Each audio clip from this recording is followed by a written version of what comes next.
Hello and welcome to R M logic. हम सबके लिए कठिन समय चल ही रहा है। पिछले 4 महीने से ज़्यादा हो गए, लेकिन अभी तक जो संकट हमारे सबके ऊपर, हमारे देश पर, हम सब पर, पूरी दुनिया पर आया हुआ है, वो अभी फ़िलहाल कम होने का नाम नहीं ले रहा। और इसी के बीच में हम सब अपनी ज़िंदगी जीने और आगे भविष्य के बारे में सोचने और चीज़ों को कैसे बेहतर बना सकें, इसके बारे में रास्ता खोजते हुए अपना समय बिताते चले जा रहे हैं। ऐसा माना जाता है कि ये समय सबके लिए बहुत कठिन है। जो समाज का एक तथाकथित एफ्लुएंट वर्ग है, जिसके पास शायद अपना जीवन बिताने के लिए कुछ समृद्धि है, कुछ धन है, और जो सक्षम लोग हैं, उनको इस बात की चिंता है कि उनका काम चलता रहे, जो उनका बिज़नेस है वो चलता रहे, जो उनको बड़े काम मिल रहे हैं वो मिलते रहे और उनकी प्रॉफिट मार्जिन बनी रहे। जो समाज का सबसे कमज़ोर तबका है, उसकी चिंता ये है कि उनका रोज़गार, उनका रोज़ की कमाई का जो एक ज़रिया था वो धीरे धीरे बर्बाद हो रहा है या बर्बाद हो चुका है, तो उन्हें किसी न किसी तरह से कुछ मदद मिलती रहे। लेकिन इन दोनों के बीच का जो वर्ग है, जो मध्यम वर्ग है, जो कि ऊपर से मिलने वाले सारे आदेशों को एग्जीक्यूट करता है, इम्प्लीमेंट करता है, मॉनिटर करता है, रिकॉर्ड करता है, जिसके लिए उसको सज़ा भी मिलती है, जिसके लिए उसका तबादला भी होता है और जिसके लिए उसको कठिन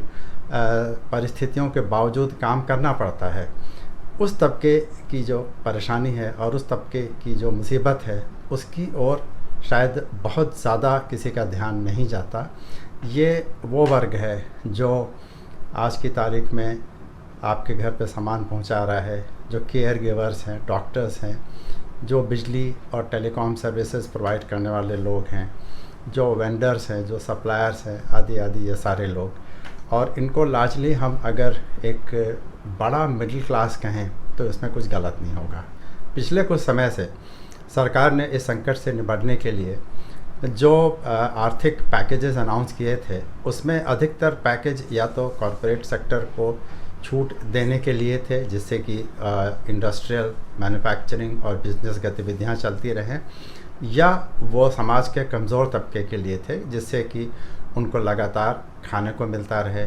उनके लिए जो एसेंशियल सप्लाईज़ है वो मेंटेन रहें, उनके लिए मेडिकल सुविधाएं मिलती रहें और उनका एक जीवन यापन करने का तरीका बना रहे। इस बीच में जो मिडिल क्लास था, इसके बारे में कोई इस तरह का स्पेसिफिक अनाउंसमेंट नहीं हुआ और इस बारे में कई तरह से कमेंट भी हुआ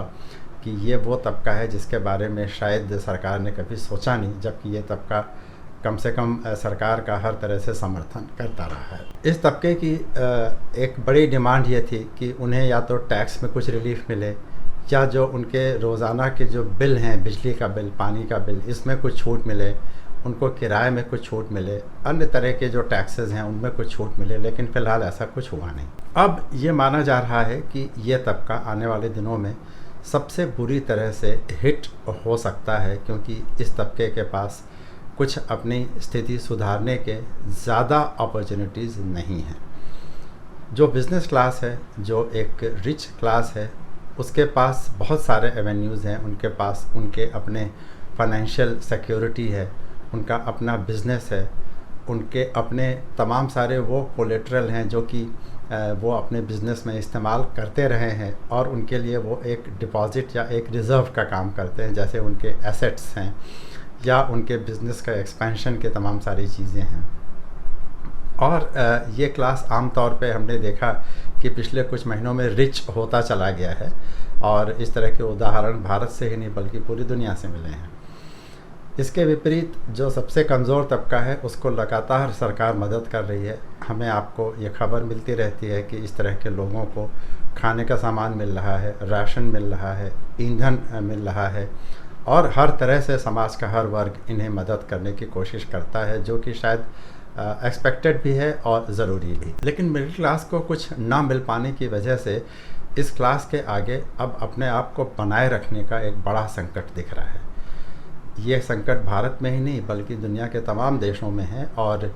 जापान की एक रिपोर्ट के मुताबिक वहाँ का मिडिल क्लास तो लगभग ख़त्म होने की कगार पे पहुँच सकता है अगर वहाँ पर कुछ इस तरह के कदम नहीं उठाए गए। और ऐसा माना जा रहा है कि इस वर्ग के पास अपने आप को दोबारा अपने पैरों पे खड़ा करने के लिए बहुत ज़्यादा मौके नहीं हैं। ये इम्पॉर्टेंट इसलिए है कि हमारी अर्थव्यवस्था में जो आगे चल के जिस तरह के इम्प्रूवमेंट्स की बात की जा रही है, जिस तरह के इम्प्रूवमेंट की अपेक्षा की जा रही है, उसमें सारा का सारा फोकस मिडिल क्लास के परचेजिंग और स्पेंडिंग पावर पर ही है। तमाम सारे ऐसे आकलन आए हैं जिनके हिसाब से माना जा रहा है कि टूरिज़्म और हॉस्पिटैलिटी सेक्टर में अगर इम्प्रूवमेंट आएगा तो वो मिडिल क्लास की वजह से आएगा, क्योंकि ये लोग फिर से निकलेंगे और खर्च करेंगे। यही नहीं, तमाम सारी बड़ी कंपनियां भी अपने बिज़नेस के रिवाइवल के लिए मिडिल क्लास की ओर ही देख रही हैं और उनका ये मानना है कि मिडिल क्लास के अंदर वो रेजिलियंस है, वो क्षमता है कि वो फिर से इकॉनमी में एक बड़ा कंट्रीब्यूशन दे सकता है और इकॉनमी को फिर से पटरी पे लाने में उसका बड़ा योगदान होगा। लेकिन आयरनी यही है कि जिस क्लास से हमारी सरकार को, हमारे बिज़नेस क्लास को और हमारी इकॉनमी को सबसे ज़्यादा अपेक्षा है, उसी क्लास के लिए अभी तक फ़िलहाल ऐसा कुछ एक कॉन्क्रीट कदम नहीं उठाया गया। ऐसा शायद इसलिए है कि मिडिल क्लास की अपेक्षाएं हमेशा से बहुत कम रही हैं। एक अच्छी सी नौकरी मिल जाना और ज़िंदगी भर उसी नौकरी में लगे रहना, अपने एम्प्लॉयर के प्रति एक थोड़ी लॉयल्टी बनाए रखना और उस एम्प्लॉयर के लिए जो कुछ भी कहा जाए वो करते रहना, चाहे कुछ और काम बेहतर तरीके से कर सकते हों लेकिन वो ना करना और एक नौकरी में बने रहना,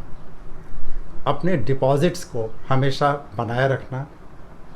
और उन डिपॉज़िट्स की वजह से ही अपने आप को मजबूत समझते रहना, ये मिडिल क्लास की कुछ विशेषताएं हैं जिसकी वजह से ये माना जाता है कि आगे आने वाले समय में यही मिडिल क्लास अपनी जो एक डिपॉज़िट्स हैं, उनकी जो अपनी परचेजिंग पावर है, स्पेंडिंग कैपेसिटी है, उसकी वजह से इकॉनमी को एक गति देगा। लेकिन मुझे लगता है ये वन साइडेड एक्सपेक्टेशन हमारे देश में बहुत लंबे समय तक नहीं चल पाएगा, क्योंकि अगर ये क्लास धीरे धीरे करके आने वाले 1 साल तक अपने आप को आर्थिक तौर पे मजबूत नहीं कर पाया तो इसके लिए खर्च कर पाना मुश्किल होगा, जिसकी वजह से इकॉनमी को जो गति मिलने की उम्मीद है वो भी शायद ना मिल पाए। सरकार क्या करेगी क्या नहीं, ये तो कोई नहीं कह सकता कि क्या कोई पैकेज ख़ास तौर पे मिडिल क्लास के लिए आएगा कि नहीं। लेकिन हाँ, इस क्लास के जो लोग हैं, जो हम अपने चारों तरफ जिन लोगों को देखते हैं, उनको ज़रूर ये समझना चाहिए कि उनका ये पूरा क्लास किस संकट के दौर से गुज़र रहा है। इसके लिए उन्हें केवल नौकरी पर ही एक अपेक्षा बनाए रखना, इस मनस्थिति से बाहर निकलना होगा। नौकरी ही जीवन में सब कुछ नहीं है, इस सोच को अपनाना पड़ेगा। अपना काम करने के लिए और एक एंटरप्रेन्योरशिप की ओर सोचना पड़ेगा। और यही नहीं, उनको एक इनोवेशन अपने अंदर करना पड़ेगा कि जो काम हम अब तक कर रहे हैं, क्या हम कोई और काम उससे बेहतर कर सकते हैं। जब तक ये सोच मिडिल क्लास के लोगों में नहीं आएगी, तब तक ये क्लास अपने आप को मिडिल से ऊपर ले जाने में बहुत ज़्यादा सफल नहीं होगा। जिस किसी देश में इस क्लास के लोगों ने अपने आप को बदला है और अपने आप को ऊपर उठाया है, उसी देश की अर्थव्यवस्थाएं भी ऊपर उठी हैं। केवल बिज़नेस क्लास को प्रमोट करके और जो सबसे कमज़ोर तबका है उसको मदद देके किसी भी देश की इकॉनमी बहुत आगे नहीं जा सकती। मिडिल क्लास को जो भूमिका निभानी है, उसके लिए उनको अपने अंदर भी कुछ बदलाव लाने पड़ेंगे